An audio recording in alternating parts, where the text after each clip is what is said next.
I'll wait for it to do its thing. There we go. Okay, so welcome everybody. Thank you so much for coming along. And hello, Mr. Birkinshaw.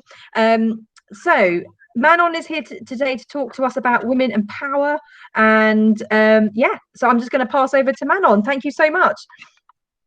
Hi, so this is a presentation on the glass cliff phenomenon. It's to do with women in leadership.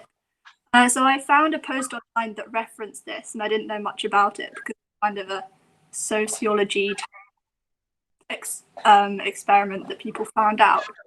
And I also wrote a point article on the subject that's based off that, and I did a bit more research about it. So this is a summary of what I'll be covering. I wanted to put in now that people in politics, but this is in no way a kind of analogy or analysis of their actions. It's just how they were elected and the possible situations and impacts of their departure from the position, not a kind of why they were elected or any policies or any political version in any way. So just wanted to make that clear. So these are a few definitions that do come up and are just helpful in understanding the overall topic. So just going clockwise, ethnic minority is a group within a community which has different national or cultural traditions from the main population. A stereotype is a widely held but fixed and oversimplified image or idea of a particular type of person or thing. The glass ceiling is a relative of the glass cliff and is based off, and the glass cliff is based off this phenomenon, is a way in which unfair attitudes can stop women or other groups from getting the best jobs in certain institutions and companies. And although there are no official rules to prevent them from getting these jobs, it occurs anyway. Sex is either of the two main categories, male and female, into which humans and most other living things are divided on their reproductive functions. Sexism is the prejudice, stereotyping, or discrimination typically against women on the basis of sex. Gender, which is either of the two sexes, male or female, especially when considered with reference to social and cultural differences rather than biological. This term is also used more broadly to denote a range of identities that do not correspond to established ideas of male and female, so there are variations in this definition.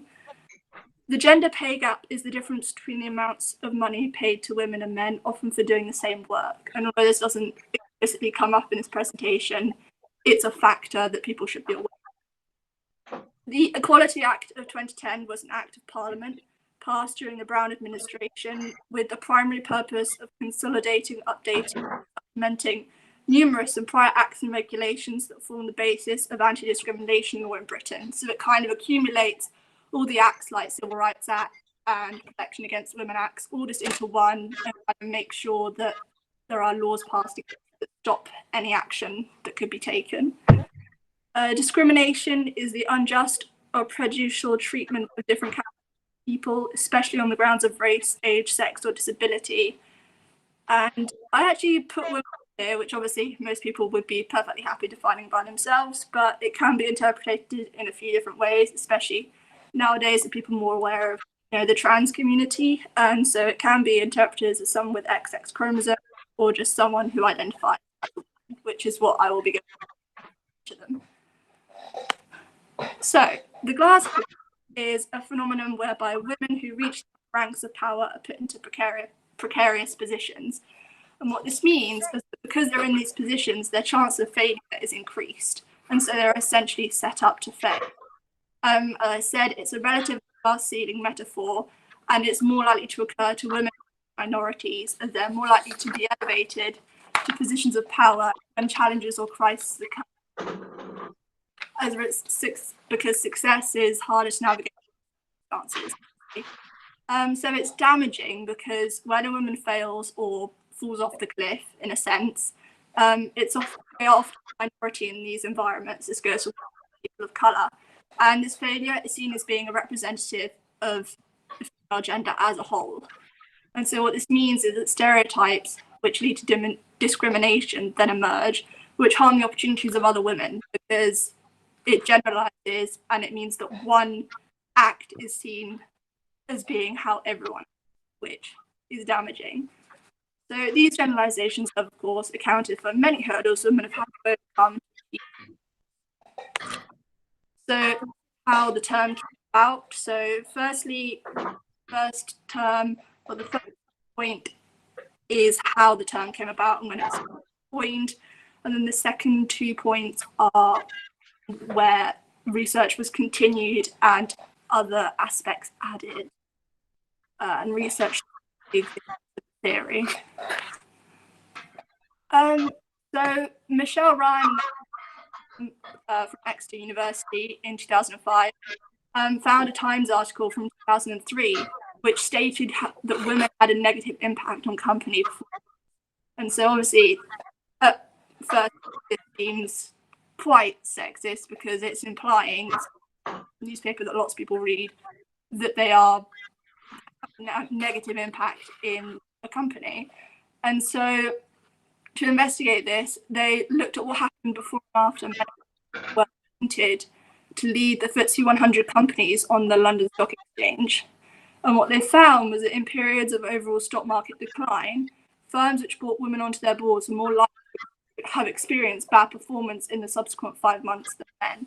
And they found that there was a positive correlation between women and riskier positions. So women took a disproportionate number of riskier positions compared to men. And this led them to conclude that women are more likely to occupy positions of leadership that are risky because they have less opportunity in the first place, and so feel the need to put themselves out there a bit more just to be able to achieve as the same as their male counterparts. So the theory of the glass cliff emerged as a relative of the glass ceiling, whereas women fall rather than push upwards. Here with the data showing that they're more likely to take up positions. So this was our view, and in 2011 they conducted 2 experiments. In the first experiment, to support the theory of the glass cliff and how and why stereotypes and generalizations about women can cause women to be put on the glass cliff. So they conducted an experiment where they asked 109 students to read 2 newspaper articles about the company. And the first article, they discussed the upcoming referendum and created 2 versions of the piece. And in one, the company was currently and historically headed by men, and in the other, headed by women, currently and historically. And so they created 2 versions of the second article, which dealt with the company's financial status. So some students read about a company that was doing well and growing, and the others read about a company that was doing badly and closing stores and laying people off. So to recap, there are 2 articles. First article was a piece by a company headed by men, and second was a piece headed by women. And second article on company financial status. First piece, the company was doing well. Second piece, the company was doing badly. Sorry if it gets a bit complicated. They asked the students to choose between 2 equally qualified candidates for CEO, 1 male and 1 female. And what they found was when the company had been led by men and doing well, 62% of the students who read the scenario chose the male candidate. But when the male-led company was in crisis, 69% chose the female candidate. And when the company had been led by women, there was no difference. So the theory of the glass cliff disappeared in this sense. And the results revealed that there's a status quo bias. People think women are better at handling crisis, which means they're more likely to be put on the glass cliff if people think they're more qualified. So the second experiment kind of proved this idea further. It was designed to test the hypothesis that attitudes about gender and leadership also help create the glass cliff. So they asked over 100 students to read an article about a company that was either doing well or doing badly. And in both cases, the CEO was about to be replaced. And students read descriptions of a male and female candidate and rated each one's strength in 10 areas, some having to do with stereotypically female attributes such as communication and the ability to encourage, and others with stereotypically male ones such as competitiveness and decisiveness. And then they asked which candidate they would choose as CEO. And what they found was when a company is doing well, people prefer leaders with stereotypically male strengths. But when a company is in crisis, they think that stereotypically female skills are needed to turn things around, meaning that people think that the qualities that men are more likely to have means that they should be leading when companies are doing well. But in times of crisis, women should be in charge, and so they're more likely to be promoted when things are doing badly, and so are more likely to fail. So this continues further with Alison Cook and Christy Glass from Utah State University. And in 2013, they conducted a study using the dataset of all CEO transitions in the Fortune 500 companies over a 15-year period.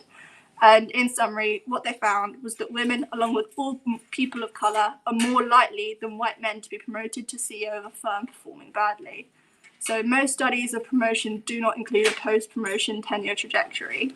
And so Glass reasoned if biases shape initial promotion decisions, they will continue to shape the careers of non-traditional leaders. So the CEO hiring process isn't public, and candidates are selected by a group of board members or administrators under time constraints. And so they analyse the data set of all the CEO transitions in a certain from 1990 to 2011 to test the conditions under which women are promoted to top leadership positions. And in their analysis, they found diversity on corporate boards significantly increased the chances of women being promoted to top posts and enduring longer periods in office, regardless of firm performance, whereas all male boards are more likely to appoint male CEOs. So a quote from Glass here.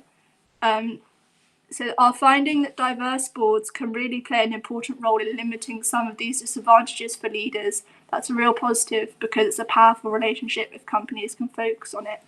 So what they found is by having a more diverse board with more women and ethnic minorities, it created a positive cycle of electing people based on just their qualities alone and not the actual financial conditions of the company at the time. So the glass cliff occurs, in essence, because minority people are marginalised and consider themselves and are in the minority. So therefore, they have less opportunities for advancement in many sectors and take more risks to advance. So obviously, we're all aware of this marginalisation, I'm sure, and I don't need to convince anyone here that that is a real problem, but these stats just give context. So, yeah. The glass cliff can happen anywhere in where there is a leadership hierarchy and where there are places to be promoted to, and there is a kind of top level, but government and business is where this phenomenon is most common. So the stats of marginalisation explain why women in these sectors feel the need to take more risks than their male counterparts. I actually have a quick analogy of the last point there. So obviously people don't really clock really about how the UK has had 55 prime ministers, only 2 have been female. And people, if you talk to them, people don't really consider that a thing. But I reversed it, and this is the equivalent of having all female prime ministers, bar 2 male ones, from now until the year 2319, which if you talk to a lot of people about, would probably be quite outraged. So the glass cliff occurs because men have the opportunity to take different jobs, essentially with a higher success rate. So a firm will start to underachieve, and white men typically do not want to deal with the effort of trying to improve a failing firm or government. And as there are lots of other opportunities available normally to lead a non-failing organisation, being associated with a failure or possible failure is just too risky. And so they can go and take their skills elsewhere. To contrast, women feel this might be their only shot at ever leading and achieving their goals, and so are actually more likely to take on a job with a higher chance of failure. So it may be the only one they ever get in this position, and so are more likely to take the risk as they have less opportunities available in the first place. So what this means is that the glass cliff would not exist if it not for the marginalisation of women and other groups in industries and sectors, which forces them to take roles that their male counterparts do not have to do, as their opportunity for access to success is elsewhere is limited. So these are some real life examples, as it takes a bit of thinking about to try and analyse how it comes about. So they're not actually, so they're often made incredibly public, unfortunately, and typically occur to already public and prominent figures. And some of these have become quite nasty and notorious cases over the years. So the most obvious example is actually Theresa May. So she was elected Prime Minister in 2016, as I'm sure everyone is aware, after the EU referendum.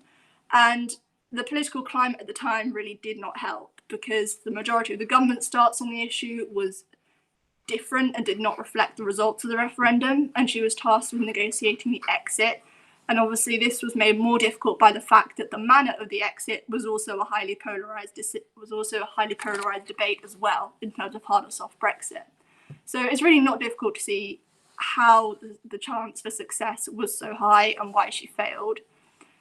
She's also the first female Prime Minister in 20 years and the second ever, which is quite a strange coincidence, especially following the studies showing that people tend to think of women as more proficient in handling crises. In 2013, the PwC reported over 10 years and stated that 38% of women were forced out of office compared to just 28% of men, which gives another scope. Carol Bartz became CEO of Yahoo in 2009, which had been struggling due to competitors and strategic blunders, and she was pushed out in 2011 after failing to get the company back on its feet. And so we're kind of starting to see a pattern here. A woman gets promoted to CEO or leader during a time of crisis, and they're unable to reverse the adverse effects that occurred before they were in charge or in office, and they are subsequently fired and pushed out, and sometimes even blamed for the spiraling of the situation. So the woman in the bottom right actually is a success story. It's more uplifting than some of the others. So Mary Barra was promoted to CEO of General Motors in 2014, and just before they'd had a scandal and had to recall millions of their cars in response to allegations that linked to 13 deaths. It was to do with the ignition problems. But she actually wrote it out and she wasn't fired and she managed to get through. So not all bad. So yeah, it was suggested that she stood on a glass cliff. However, she succeeded in writing it out and is still CEO to this day, actually. So the cliff can be prevented very easily, well, not easily, but in a simple way. And that's by increasing the representation of women and ethnic minorities in sectors where they feel marginalised.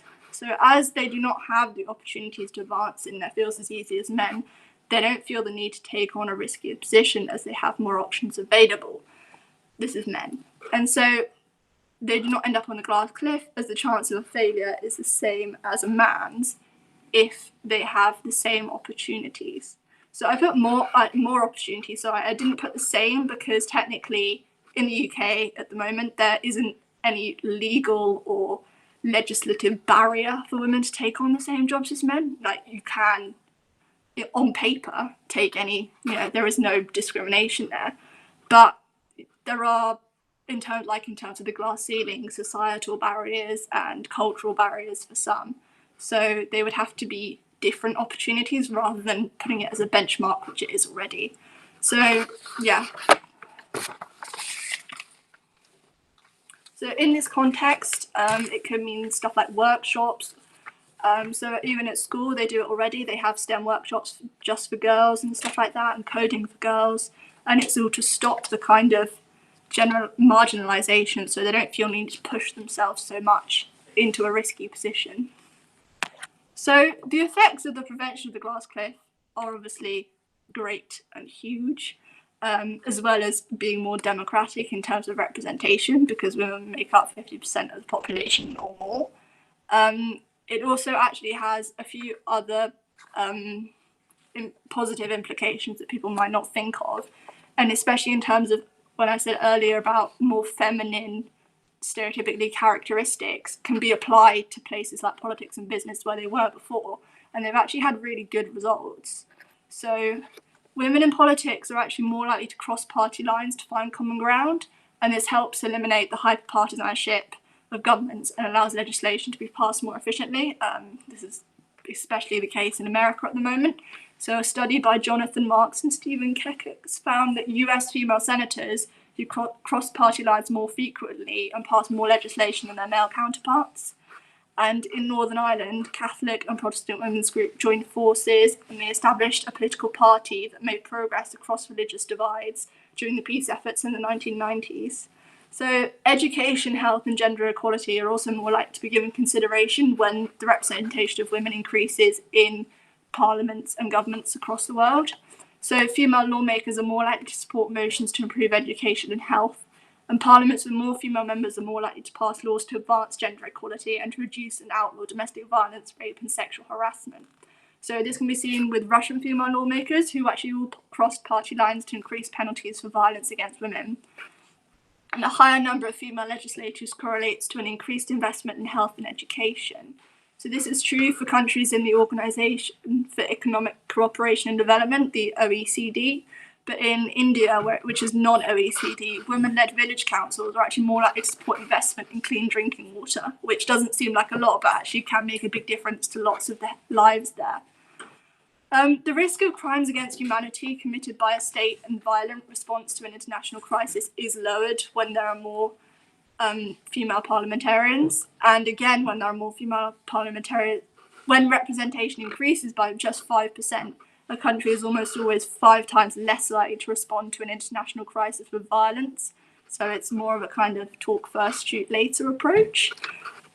So far, the trend shows that when women are given an opportunity to exert influence and make change, it is to improve lives of other women specifically around them, and to give other people more opportunity and lift everyone up, and promotes the idea of trying to eliminate the obstacles they had to endure to get there. However, this isn't always the case, so female leadership does not always guarantee an increase in women's representation, especially if they are the first women in their position, as they may have to navigate male-dominated structures already, and so proceed with caution in certain areas rather than radical policy change.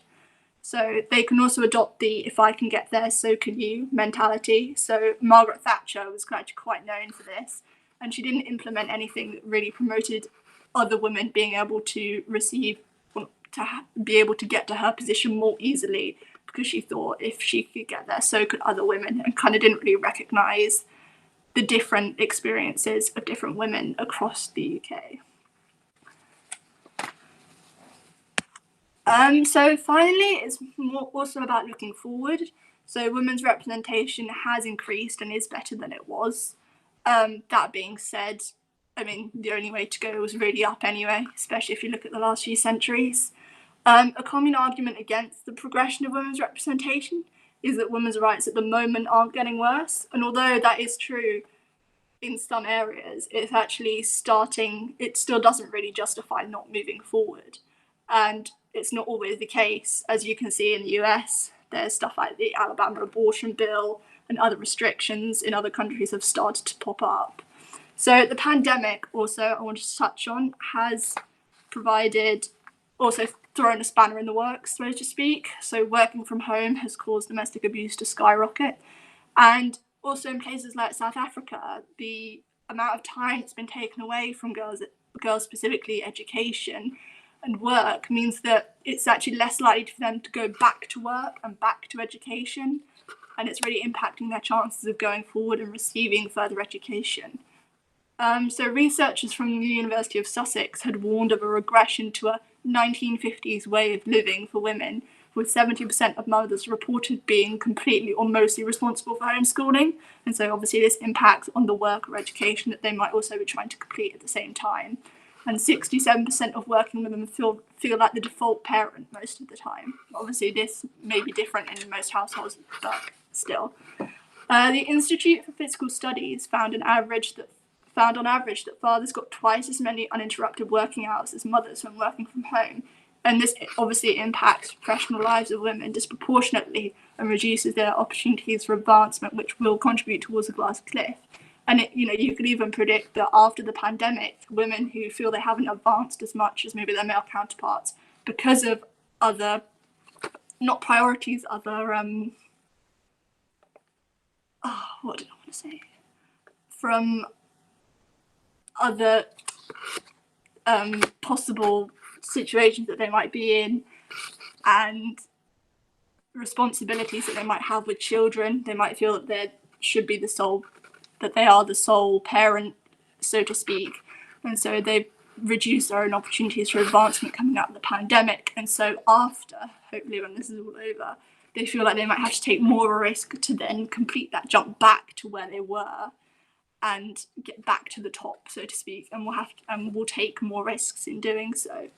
So rather depressingly, the World Economic Forum also predicted that in 2018 it would take an estimated another 107 years for there to be as many female politicians as male, and an estimated 202 years to close the gender pay gap. And so until this is rectified, phenomena such as the glass cliff will continue to be a normality, and half of the world's population will still feel the effects of this. Thank you. Wow, I'm sure that everybody is yeah, what an amazing presentation.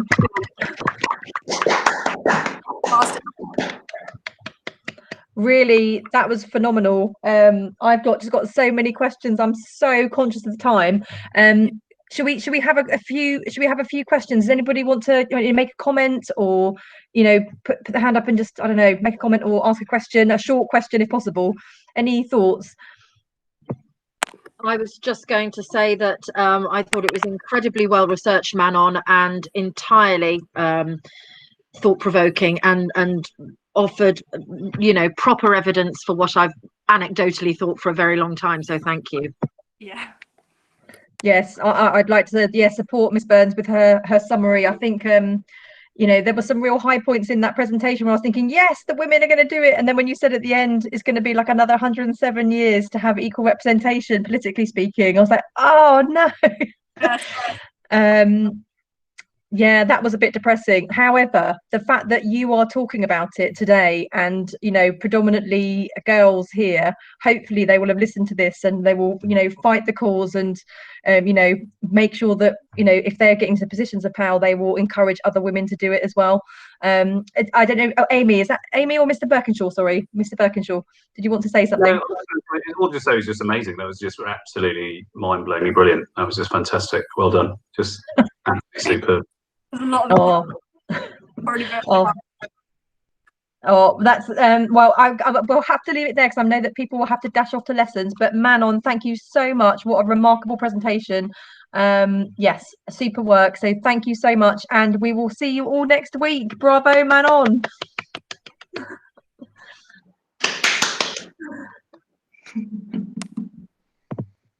Bye bye, everyone.